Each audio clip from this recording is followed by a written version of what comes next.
Good afternoon विद्यार्थ्यांनो. चला, कालच्या व्हिडिओमध्ये आपण इंग्लिशचा अभ्यास केला होता, हो की नाही? मग त्याचा होमवर्क केला आहे का तुम्ही? हार्ड वर्ड्स पाठ केले सगळ्यांनी? आणि सोलोमन ग्रँडेची पोयम तुम्ही पाठ करायची आहे, बरं का? चला, आज आपण आता मराठीचा धडा 5वा एकदा गंमत झाली, पान नंबर 15 काढलं का तुम्ही मराठीचं पुस्तक सगळ्यांनी? चला, आता मी धडा शिकवते, तुम्ही लक्ष द्या बरं का. आणि या धड्यामध्ये जी मुलगी आहे की नाही, ती तुमच्यासारखीच छोटीशी आहे. बघा आता काय म्हणते ती. मी धडा वाचताना ओळीवर बोट ठेवायचं. आणि धडा शिकून झाला की सगळ्यांनी आधी धडा वाचायचा आहे. आई मला सांगते बरं का, तुम्ही वाचला की नाही वाचला ते. चला, आता मी शिकवायला सुरुवात करते. वाऱ्याने झाडाची फांदी हलू लागली. खिडकीत बसलेली मनुली फांदीकडे बघू लागली. वारा अंगावर झेलू लागली. गारगार वाऱ्याच्या झुळकेने मनुली सुखावली. बघा मुलांनो, तुम्हाला सुद्धा बाहेर जर तुम्ही बसलात किंवा गॅलरीत किंवा खिडकीत, मग वारं असं छान वारं सुटलं आणि एखादी झुळूक आली आतमध्ये की तुम्हाला पण खूप छान वाटतं की नाही? गारगार वाटतं. काय छान वाटतंय, कुणीतरी गालावर अगदी मोरपीस फिरवल्यासारखं, मनुली मनाशीच म्हणाली. तिने डोळ्यांची उघडझाप केली. पापणी मिटली, पापणी उघडली. तिला वाटलं आज झाडाला कसला तरी आनंद झालाय. सगळी पानं वाऱ्याने हलतायत, किती मज्जा. ती आपल्या स्वतःच्या मनाशीच बोलत असते बरं का हे, की झाडाची सगळी पानं हलतायत. आणि तुम्हाला माहिती आहे की नाही, पिंपळाचं पानं हलके असतात, त्याच्यामुळं वारं सुटलं की सगळे पानं एकसाथ हलायला लागतात. मग आता ती बघू आता पुढे काय म्हणते. गंमतच आहे, आपल्याला आनंद झाला की आपण 2च हातांनी टाळ्या वाजवतो. झाड मात्र असंख्य पानांनी टाळ्या वाजवू लागतात. मनुली होती दंग. तिला दिसला पतंग. तिला वाटलं हा पतंग मला उचलून घेऊन गेला तर. केवढं हे पिंपळाचं झाड, आणि काय त्याचा पसारा. उंच उंच झाडाच्या शेंड्यावर हिरवीगार टोकदार पानं. बघा मुलांनो, हे पिंपळाचं झाड आहे बरं का.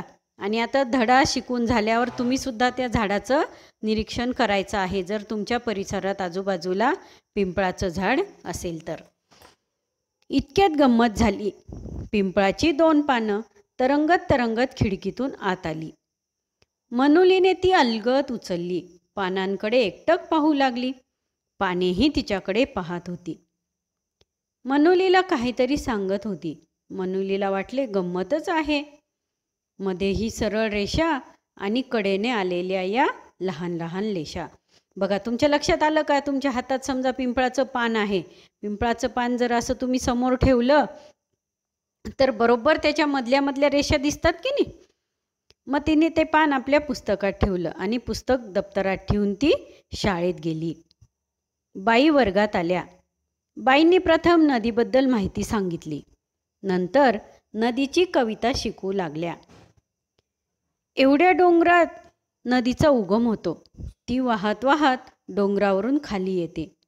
डोंगरावरून येणारे छोटे छोटे प्रवाह तिला येऊन मिळतात.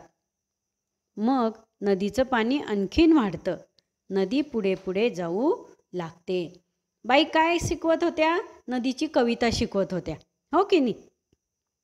आणि नदीबद्दल माहिती सांगत होत्या. शेवटी बाई म्हणाल्या, नदीचं चित्र काढा ना. मनुली गप्प गप्प होती. तिच्या मनात आलं, कसं दिसत असेल हे सगळं? मी तर माझ्या गावाजवळची नदी बघते, ओढे ओहोळ आणि पुढे पुढे वाहणारी नदी. हे मला काहीच दिसत नाही. त्या डोंगरापासून चालायला सुरुवात करावी आणि लांबपर्यंत चालत जावं, म्हणजे मला हे सगळं दिसेल. आता जेव्हा बाईंनी कविता शिकवली की नाही नदीची, मग तिने कल्पना केली की नदी डोंगरातून उगम पावते. मग आधी छोटीशी असते, मग ती मोठी मोठी मोठी होत जाते. मग आजूबाजूच्या नद्या तिला येऊन मिळतात, ओहळ येऊन मिळतात आणि नदीचं पात्र खूप मोठं होतं. आता हे तुम्हाला काहीच माहिती नाही, हो की नाही? तुम्हाला फक्त समोर नदी, काही काही गावांमध्ये तर नदी पण नाही, त्याच्यामुळे तुम्हाला ते फक्त नदी हे माहिती आहे. नदी कशी वाहते, कुठे असते, नदीचे काठ कसे असतात, हे काहीच माहिती नाही, हो की नाही?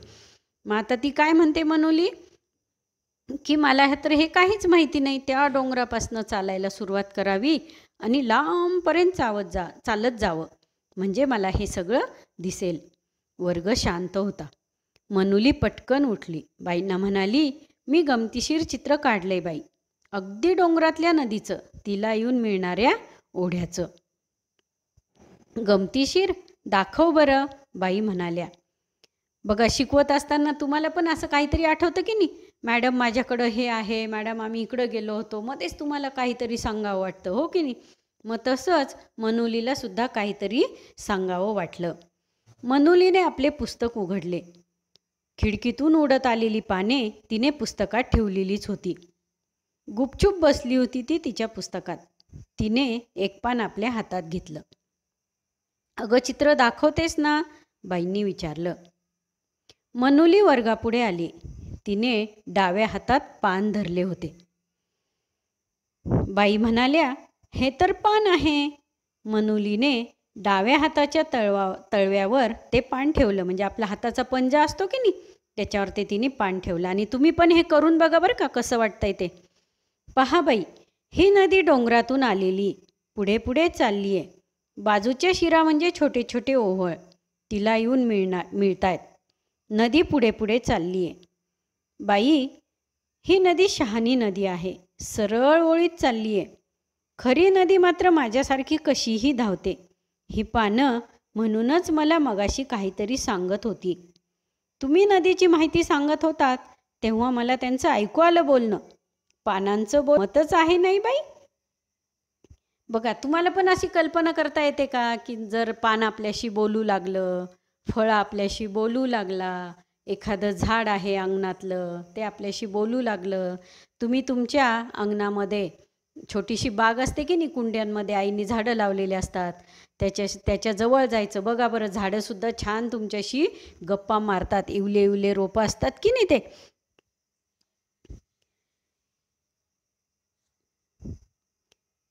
मनुलीने डाव्या हाताच्या तळवावर ते पान ठेवलं. तळहात किंचित खोलगट केला. पानावरल्या मधल्या शिरेवर बोट ठेवून ती म्हणाली, पहा बाई, ही नदी डोंगरातून आलेली पुढे पुढे चालली आहे. बाई, ही नदी शहाणी नदी आहे, सरळ ओळीत चालली आहे. खरी नदी मात्र माझ्यासारखी कशीही धावते. ही पानं म्हणूनच मला मगाशी काहीतरी सांगत होती. तुम्ही नदीची माहिती सांगत होतात तेव्हा मला त्यांचं ऐकू आलं बोलणं. पानांचं बोलणं गंमतच आहे नाही बाई? बाईसह सगळा वर्ग मनुलीकडे फक्त स्तब्ध होऊन पाहत होता. बाई म्हणाल्या, खरंच मनुलीनं किती सोप्या शब्दात नदीचं चित्र दाखवलं पहा. मनुली, तू छान कल्पना करतेस हां. बघा मुलांनो, आवडला का धडा तुम्हाला? तुम्ही सुद्धा मनुलीसारखी छान कल्पना करायची. बघा, वारं सुटलं तेव्हा पानं हलत होते. मनुलीने काय कल्पना केली आहे की पानं दोन्ही हातांनी टाळ्या वाजवतात. तसंच तुम्हालाही बघा, जर काही निसर्गातलं दिसलं, छान वर्णन करायचं असेल तर ते तुम्ही कल्पना करून करू शकता. बघा, आता हा धडा तुम्ही पूर्ण आधी वाचून काढायचा आहे आणि मग स्वाध्याय सोडवायला बसायचं. शब्दार्थ पण लिहायचे त्याचे. बघा, शब्दार्थ काय आहे?